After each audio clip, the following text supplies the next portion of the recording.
नमस्कार जी। मधु वशिष्ठा की कहानियाँ यादों की में आपका स्वागत है।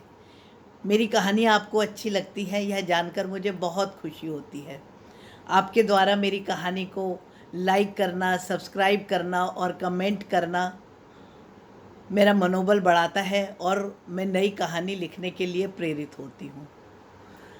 आज की मेरी यह कहानी भी मोम्सप्रेसो के लिए ही मैंने लिखी थी और ये उसकी काफ़ी चर्चित कहानियों में से एक है। उम्मीद करती हूँ आपको भी अच्छी लगेगी। इस कहानी का शीर्षक है बड़े घर में कुछ नहीं रखा।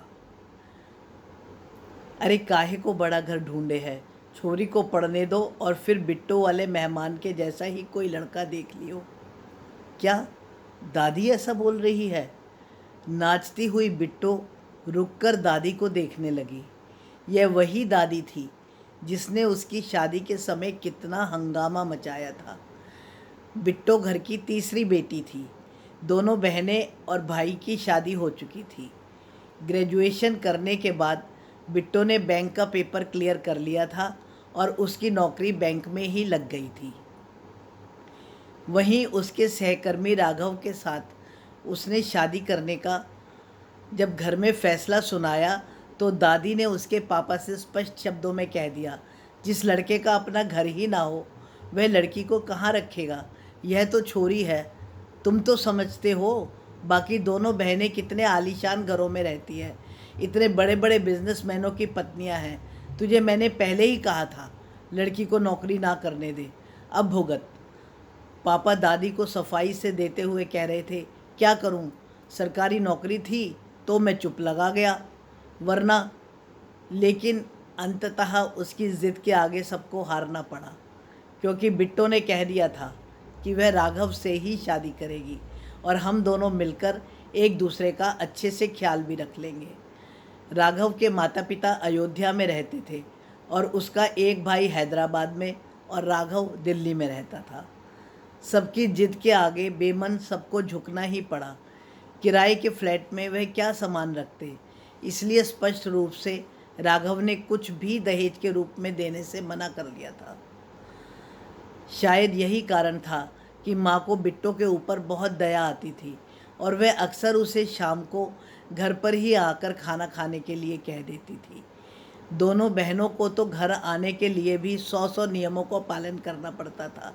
पहले उनकी सासों से इजाज़त मांगो, फिर किसी को लेने भेजो। भारी भरकम गहनों में लदी फदी वह भाभी के साथ अपनी गृहस्थी के ही रोने रोती रहती थी। बिट्टू आज भी पहले के जैसे ही जीन्स पहनकर घर में सबका काम करवाती रहती थी। राघव ने भी सबका मन मोह लिया था। ससुराल में और जवाइयों के जैसे ना बैठकर वह रसोई में भाभी और माँ के साथ ही काम करवाता रहता था। जब से बिट्टो ने एक छोटी कार भी खरीद ली थी तब से तो घर में मानो सबके मज़े ही आ गए थे। किसी को भी शॉपिंग पर जाना हो, बैंक से आकर बिट्टो तैयार। भैया और पापा तो दुकान से काफ़ी रात को घर में आते थे और उन्हें तो फुर्सत ही नहीं मिलती थी।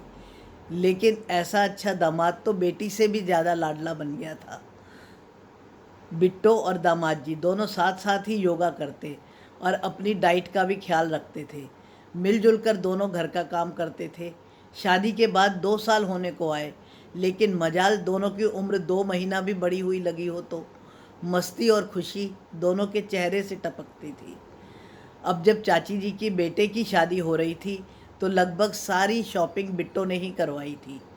शादी पर दोनों बहनों के सास ससुर भी आए थे। उनकी आवभगत में उनकी दोनों बहनें और पूरा घर ऐसे लगा था मानो कोई इंस्पेक्टर इंस्पेक्शन करने आ गया हो और उसने घर के लिए नंबर देने हों। दोनों बहनें लगभग हाथ जोड़े हर वक्त ही अपने सास ससुर की आवभगत के लिए खड़ी हुई थी कि इसी बीच बिट्टो के सास ससुर भी अयोध्या से आए तो राघव स्टेशन से सीधा ही उन्हें घर ले आया था। बिट्टो से गले मिलकर वह दोनों इतना खुश हुए कि बस सब देखते ही रह गए। शादी के माहौल में बिट्टो और राघव मस्त नाच रहे थे कि बिट्टो के कान में आवाज़ आई।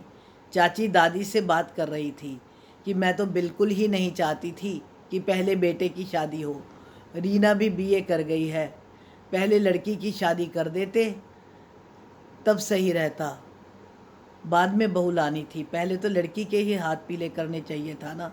तभी दादी बोली, अरे बहू पगला गई है क्या, छोरी को और पढ़ने दे, नौकरी कर लेगी तो फिर ब्याह भी हो जाएगा, बड़े घर में कुछ नहीं रखा।